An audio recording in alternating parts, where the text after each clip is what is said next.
This is the story of the disappearance of Margaret Ellen Fox, and yes, the phone call at the end of the story is real. This is a picture of Margaret, and she had just graduated the 8th grade, and she decided that she wanted to get some babysitting gigs. This all takes place in the summer of 1974, and Margaret lived in Burlington, New Jersey.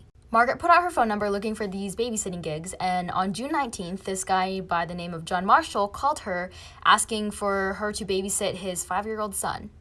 The job was in Mount Holly, New Jersey, and Margaret's parents were kind of weird about it because she was only in 8th grade and she'd be traveling to a different city. But she gave them John Marshall's phone number, so they were okay with it. John had some babysitting stuff set up for her on a weekend, but he postponed it 3 times. Eventually, he called her again and said this time it was for real and he would pick her up in a red Volkswagen. Margaret told her parents that she would call right when she got there, but no call. A few hours went by and still no call. And she was supposed to be home at 2:30, but then she didn't show up. And then hours went by and she still didn't show up. Part 2 coming now.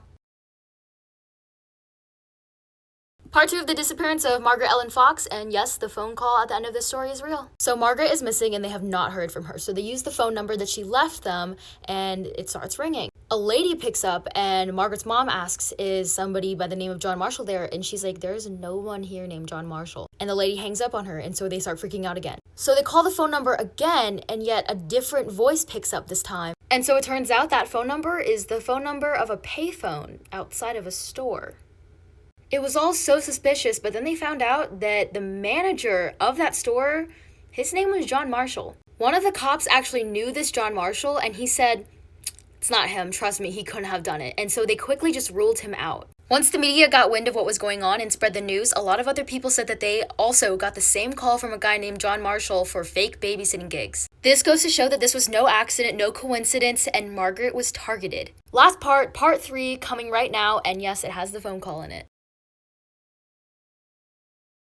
Part 3, the last part of the disappearance of Margaret Ellen Fox, and yes, the phone call at the end of this video is real. So Margaret was still missing. It was clearly not a coincidence. She was targeted by this guy going by the name of John Marshall. Margaret's parents have no idea where she is. They are worried sick, and the only way that they had to contact her was the number of that random payphone. Which I don't think is such a coincidence, but you can decide that in the comments. But one night, Margaret's parents are just sitting around the house and they get this phone call. It is from a man who is supposedly connected with the whole Margaret thing and demanding $10,000 to save her life. Here's the phone call.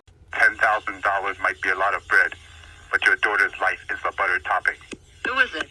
$10,000 might be a lot of bread, but your daughter's life is the buttered topic?